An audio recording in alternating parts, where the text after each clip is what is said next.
Bismillah, salam les frères et sœurs, vous allez bien? Donc aujourd'hui on va se faire un petit voyage dans l'écriture. Donc peut-être que le titre, il vous surprend un petit peu. Donc du coup ça va me permettre de faire un petit rappel. On va faire une petite étude ensemble concernant pas mal de choses. Donc on va commencer par ce verset évangélique. Ensuite bien entendu on va aller dans le Coran, retourner dans l'évangile, etc. D'accord?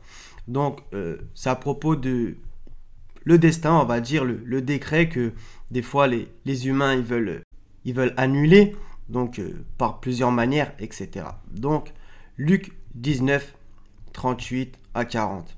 Donc ça c'est quand Jésus il arrive à Jérusalem, etc. Il disait, donc les gens qui le suivaient, béni soit le roi qui vient au nom du Seigneur, paix dans le ciel et gloire dans les lieux très hauts. Hosanna. Quelques pharisiens du milieu de la foule dirent à Jésus, Maître, reprends tes disciples. Et il répondit, je vous le dis, s'ils se taisent, les pierres crieront. D'accord? Donc c'est une super belle réplique. S'ils se taisent, les pierres crieront. Donc voilà, donc il voulait en gros faire taire ses disciples. Et alors a sorti cette super belle image. Donc du coup, ça va me permettre de faire plusieurs rappels et on va parler un peu des pierres. Je sais, ça paraît peut-être un peu bizarre, mais dans l'écriture, il y a pas mal de versets avec les pierres. Donc ça m'a rappelé plein de versets. Sourate 6, verset 67. Chaque annonce arrive en son temps et en son lieu, et bientôt vous le saurez. D'accord? Chaque annonce. Voilà. Donc on ne peut pas échapper à certaines choses. 61.8 avec le 9.32 qui ressemble. Ils veulent éteindre de leur bouche la lumière d'Allah, alors qu'Allah parachèvera sa lumière en dépit de l'aversion des mécréants. Voilà. Donc, ce qui est décrété doit arriver et que sa volonté soit faite. Sourate 41, verset 21, un peu dans le même genre aussi. On va voir quelque chose. Ils diront à leur peau, pourquoi avez-vous témoigné contre nous? Donc ça, c'est au jour du jugement. Elles diront, c'est Allah qui nous a fait parler. Lui qui fait parler toutes choses, d'accord? Donc je vous prends ce verset, puisque les peaux parleront, c'est Allah qui nous a fait parler, lui qui fait parler toutes choses. Et Jésus a dit, s'ils se taisent, les pierres crieront. D'accord? Donc, faut pas être littéral, qu'on se comprenne, mais il y a des choses intéressantes. Et on voit même dans un verset coranique que l'enfer parle, un petit peu dans la même optique. Sourate 50, verset 30, le jour où nous dirons à l'enfer, es-tu rempli? Il dira, y en a-t-il encore? Voilà.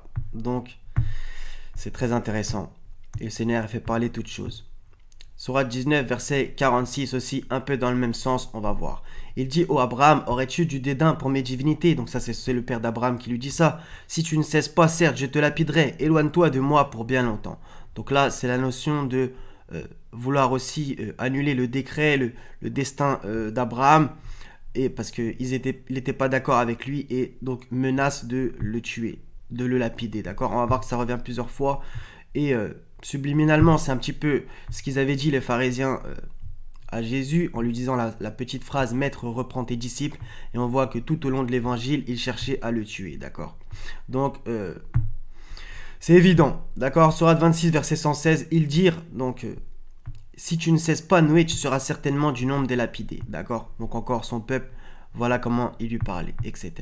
Dans la sourate 36, verset 18 aussi, un super bel exemple à propos de donne-leur comme exemple les habitants de la cité quand lui vinrent les envoyés, d'accord? Donc regardez ce qu'ils ont dit aux envoyés au verset 18, ils dirent nous voyons en vous un mauvais présage si vous ne cessez pas, donc voilà, donc, cessez la chose. Et par exemple on voit aussi que Allah comment ça s'appelle, que le Seigneur par rapport à Moïse il lui a fait un décret. Tu es venu conformément à un décret, d'accord? Si vous ne cessez pas, nous vous lapiderons et un douloureux châtiment de notre part vous touchera, encore une fois. Donc, la façon de faire taire, et voilà, comme on a vu aussi coraniquement, d'éteindre avec leur bouche la lumière du Seigneur, d'accord? Donc, à propos des pierres, tout court, il y a pas mal d'exemples. Donc, le verset 24 de la sourate 2 est très important aussi. Donc c'est à propos du Coran juste avant. Si vous n'y parvenez pas, et à coup sûr, vous n'y parviendrez jamais, parez-vous donc contre le feu qu'alimenteront les hommes et les pierres, d'accord? Lequel est réservé aux infidèles. Donc ça c'est intéressant, le feu qu'alimenteront les hommes et les pierres. Et on voit dans d'autres versets du combustible pour le feu, etc. Le verset 74 de la sourate 2 toujours. Puis, et en dépit de tout cela, donc il faut toujours recontextualiser, vos cœurs se sont endurcis. D'accord? On va voir quelque chose d'intéressant. Ils sont devenus comme des pierres ou même plus durs encore. Donc là, on peut y voir aussi l'expression que tout le monde connaît, avoir un cœur de pierre. Mais là, il y a écrit même ou plus dur, ou même plus dur encore. Car il y a des pierres d'où jaillissent les ruisseaux. D'accord? D'autres se fendent pour qu'en surgisse l'eau. D'autres s'affaissent par crainte d'Allah. Et Allah n'est certainement jamais inattentif à ce que vous faites. Donc on va voir que la pierre, dans l'écriture, il y a pas mal de super belles choses. Donc il y a les pierres dressées aussi. Il y a le châtiment de pierre, la pluie de pierre, etc. Sodome et Gomorrhe, etc. D'accord? Il y a aussi la petite notion, Sourate 17, verset 50, dit soyez pierre ou fer. Donc à vous de recontextualiser, etc. On va continuer, on va aller dans Luc, chapitre 20, verset 17 à 19. Super beau aussi. Mais jetant les regards sur eux, Jésus dit: que signifie donc ce qui est écrit? La pierre qu'ont rejeté ceux qui bâtissaient est devenue la principale de l'angle. Donc quand il y a écrit ce qui est écrit ou dans l'écriture, c'est-à-dire que Jésus faisait référence à des versets qui étaient là avant lui et qui est dans le psaume 118 verset 22, la pierre qu'ont rejeté ceux qui bâtissaient est devenue la principale de l'angle. Voilà, Jésus y citait l'écriture. Que signifie donc ce qui est écrit? La pierre qu'ont rejeté ceux qui bâtissaient est devenue la principale de l'angle. Quiconque tombera sur cette pierre s'y brisera, et celui sur qui elle tombera sera écrasé. Les principaux sacrificateurs et les scribes cherchèrent à mettre la main sur lui à l'heure même, mais ils craignirent le peuple. Ils avaient compris que c'était pour eux que Jésus avait dit cette parabole. D'accord? Donc là on voit clairement aussi que, encore une fois, ils voulaient mettre la main sur lui. À maintes reprises, ils voulaient le tuer. D'accord? Donc la phrase qu'on a vue tout à l'heure, à l'entrée, quand il allait vers Jérusalem, on voit bien que c'est une façon de le faire taire, etc. Comme d'habitude.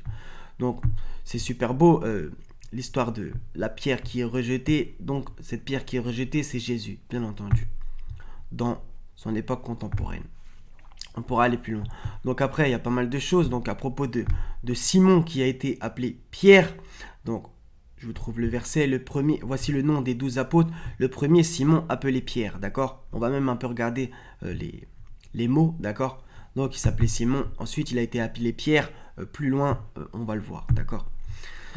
Donc on a aussi cet exemple dans Matthieu, chapitre 4, versets 1 à 7. Il faut aller au 11, jusqu'au 11 pour voir l'histoire complète. Alors Jésus fut emmené par l'Esprit dans le désert, etc., etc. D'accord? Donc il y a cette notion de ordonne que ces pierres deviennent des pains. Voilà ce que le diable a dit à Jésus. Ordonne que ces pierres deviennent des pains. D'accord? Donc il y a souvent cette notion de pierre. Et on va voir que c'est extraordinaire puisque en vérité, le diable lui reparle encore une autre fois de pierre. Le diable, donc il se passe quelque chose, vous le voyez de toute façon, lisez-le. Le diable le transporta dans la ville sainte, le plaça sur le haut du temple, qui est fait de pierre, comme on va le voir justement, et lui dit, si tu es fils de Dieu, donc là, faut pas paniquer, c'est une façon de parler, jette-toi en bas, car il est écrit. Là, le diable dit, car il est écrit. On va aller après dans le psaume 91 pour vous montrer la référence. Il donnera des ordres à ses anges à ton sujet, ils te porteront sur les mains, de peur que ton pied ne heurte contre une pierre. Jésus lui dit, il est aussi écrit, tu ne tenteras point le Seigneur ton Dieu. Jésus, des façons magnifiques de répondre pour faire fuir le diable, va des rétro Satanas, d'accord? De peur que ton pied ne heurte contre une pierre. Donc vous imaginez dans cette tentation, on va dire dans, entre guillemets, ce dialogue, même si ça paraît un peu chelou de dire ça, le diable lui a parlé 2 fois de pierre, d'accord? Donc c'est quand même pas rien. Il y a forcément quelque chose à comprendre. Donc c'est dans le psaume 91, verset 11. Car il ordonnera à ses anges de te garder dans toutes tes voies. Ils te porteront sur les mains de peur que ton pied ne heurte contre une pierre. Vous voyez, le diable peut même utiliser l'écriture pour tenter d'égarer. Matthieu 13, verset 5. Le début de Matthieu 13, c'est la parabole du semeur, donc avec les 4 notions. Donc la semence qui tombe le long du chemin, la semence qui tombe dans les endroits pierreux, la semence qui tombe dans les épines et celle qui tombe dans la bonne terre. Donc c'est bien entendu celle qui tombe dans la bonne terre qui est parfaite, d'accord? Donc lisez la parabole du semeur. Une autre partie tomba dans les endroits pierreux où elle n'avait pas beaucoup de terre. Elle leva aussitôt parce qu'elle ne trouva pas un seul profond. Mais quand le soleil parut, elle fut brûlée et sécha, faute de racines. Et juste après, Jésus leur fait l'interprétation. D'accord? C'est magnifique aussi cette parabole. Donc Jésus utilisait beaucoup dans ses prêches, il utilisait beaucoup d'exemples de la vie quotidienne, comme on le voit très souvent, etc. Pour que les gens comprennent mieux, malgré que les paraboles, des fois, elles n'étaient pas faciles. Matthieu 16, 18. Donc ça, c'est Jésus qui parle justement à Simon, puisqu'on le voit écrit juste au-dessus. Et moi, je te dis que tu es Pierre, d'accord? On va même regarder les mots, vous allez voir, c'est ultra intéressant. Et que sur cette pierre, je bâtirai mon église. Donc là, on va aussi devoir un peu regarder. Et que les portes du séjour des morts ne prévaudront point contre elle. D'accord? Donc je sais qu'il y a des chrétiens qui m'écoutent. Demandez-vous si c'est vraiment l'église actuelle, etc. Posez-vous la question. Donc, que tu es Pierre. Donc, le prénom, c'est Pétros, d'accord? Et que sur cette pierre, là, le nom, c'est Pétra, d'accord? Donc, bien entendu, ça fait tilt à tout le monde. Pétra comme la ville, d'accord? Donc, c'est littéralement magnifique. Donc, Pétra qui voudrait en vérité plus dire roc, falaise ou chaîne. Parce que eux, ils traduisent par je te dis que tu es Pierre et que sur cette pierre, je pense que ça serait plutôt que tu es Pierre et que sur ce roc, je bâtirai mon église, puisque justement, on va voir la parabole du roc qu'il a sorti Jésus à propos de la maison fondée. D'accord? On va le voir justement après. Donc Pétra, c'est super intéressant, d'accord? Donc là, il y a écrit roc, rocher, pierre dans possibilité de la traduction. Bref, donc le mot ecclésia, traduit par église, ouais, mais bon, assemblée, etc. Et on voit qu'il y a aussi dans l'écriture complète cette notion d'assemblée. Donc, par exemple, dans Actes 7, 38, c'est lui qui lors de l'assemblée au désert, d'accord? Et c'est le mot ecclésia. Acte 5, 11, une grande crainte s'empara de toute l'assemblée ecclésia, d'accord? Donc, bon, aux chrétiens, si vous m'écoutez, de réfléchir. Voilà, je voulais juste en placer une pour ça. Matthieu 7, 24, justement. C'est pourquoi quiconque entend ces paroles que je dis et les met en pratique sera semblable à un homme prudent qui a bâti sa maison sur le roc. Justement, c'est le mot Pétra, d'accord? Sur le roc. Le même que on a vu à propos de Pierre, d'accord? Que sur cette pierre, sur ce roc en fait. Pétra, encore le mot Pétra, d'accord? D'accord, parce que tu es Pierre et sur cette pierre, déjà ça fait un petit peu doublon, donc d'accord?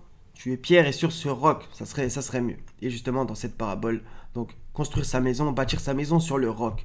Et justement après, voilà, on voit que sa maison elle n'est pas tombée parce qu'elle est fondée sur le roc. Et juste après, on voit par contre, à l'inverse de quand on ne pratique pas les paroles, que la maison est fondée sur le sable. Donc bien entendu, elle est balayée très vite, comme un château de sable sur la plage. J'ai remplacé une petite pour Jean-Baptiste, donc Yahya. Donc un super beau passage dans Luc 3, verset 8. Donc quand il parle aux pharisiens, produisez donc des fruits dignes de la repentance et ne vous mettez pas à dire en vous-même, nous avons Abraham pour père, car je vous déclare que de ces pierres, Dieu peut susciter des enfants à Abraham. D'accord? C'est magnifique. Et ce qui est super beau aussi, c'est que bien entendu, nous avons Abraham pour père, et ça fait référence aussi, bien entendu, à une référence coranique, Soran 22, verset 78, notre père Abraham, etc. D'accord? Donc c'est très beau aussi. Matthieu 24, comme Jésus s'en allait au sortir du temple, ses disciples s'approchèrent pour lui en faire remarquer les constructions. Mais il leur dit, voyez-vous tout cela, je vous le dis en vérité, il ne restera pas ici pierre sur pierre qui ne soit renversée. D'accord? Pierre sur pierre. Donc j'ai oublié de le dire en vérité au début, mais il y a énormément d'occurrences dans la Bible au niveau de la pierre, énormément. Donc faites votre recherche, ça sera bien entendu plus approfondi. Coraniquement, bibliquement, on a les tables, etc. Donc les tables de la loi avec Moïse. Bibliquement, on a dans 1 Samuel, on a David qui lance la pierre avec la fronde pour tuer Goliath. C'est résumé dans le Coran, dans la sourate 2, et David tue Goliath, etc., etc. Il y a énormément d'occurrences, d'accord? Donc il ne restera pas ici pierre sur pierre qui ne soit renversée. Donc là, il faisait référence au temple, ce qui a bien énervé le Sanhédrin, etc. à cette époque. Comment ça, tu veux détruire le temple, etc. Ils n'avaient pas compris que c'était encore une façon de parler, etc. Donc il y a plusieurs fois cette notion avec le temple, les 3 jours, etc., etc. D'accord? Donc, pierre sur pierre, on va juste regarder un petit truc qui est intéressant. C'est qu'en vérité, Jésus, c'est la parole. Hein. Donc du coup, regardez, il avait encore fait une espèce de citation. C'est incroyable. Dans Agé, le prophète, chapitre 2, verset 15, considérez donc attentivement ce qui s'est passé jusqu'à ce jour, avant qu'on eût mis pierre sur pierre au temple de l'Éternel. Pierre sur pierre au temple de l'Éternel. D'accord? Et Jésus, il a parlé du temple et il a dit, il ne restera pas ici pierre sur pierre qui ne soit renversé. On pourrait aussi citer que celui qui n'a jamais péché jette le premier la pierre, etc., etc. Donc vous voyez, c'est très vaste et il y a pas mal de choses à comprendre. Donc voilà, donc tout ça pour revenir. Donc la pierre, on a vu que ça peut être vaste. Voilà, donc Simon Pierre, à propos de, on va dire, c'est le successeur dans un certain sens de Jésus, etc.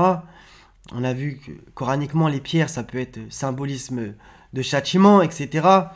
Que, comme dans la sourate 2, bah, des cœurs plus durs que la pierre, etc. etc. D'accord? Donc, il y a pas mal de choses à comprendre avec la pierre. Et je pense que c'était intéressant à faire, en vérité. Et voilà. Donc, il y a pas mal d'images, de métaphores. On a aussi bah voilà, les descendants d'Abraham, etc. avec les pierres. On a vu dans Matthieu 4 aussi que le diable, il a utilisé 2 fois la pierre pour essayer de tenter Jésus. Donc, c'est quand même beaucoup. Etc., etc. Donc, voilà les frères et les sœurs. Donc, j'espère que ça vous aura plu. Si ce n'est pas le cas, ça n'atteindra que ce qu'Allah veut. Donc soyez bénis. Wassalamun ala al-mursalin. Walhamdulillahi rabbil alamin.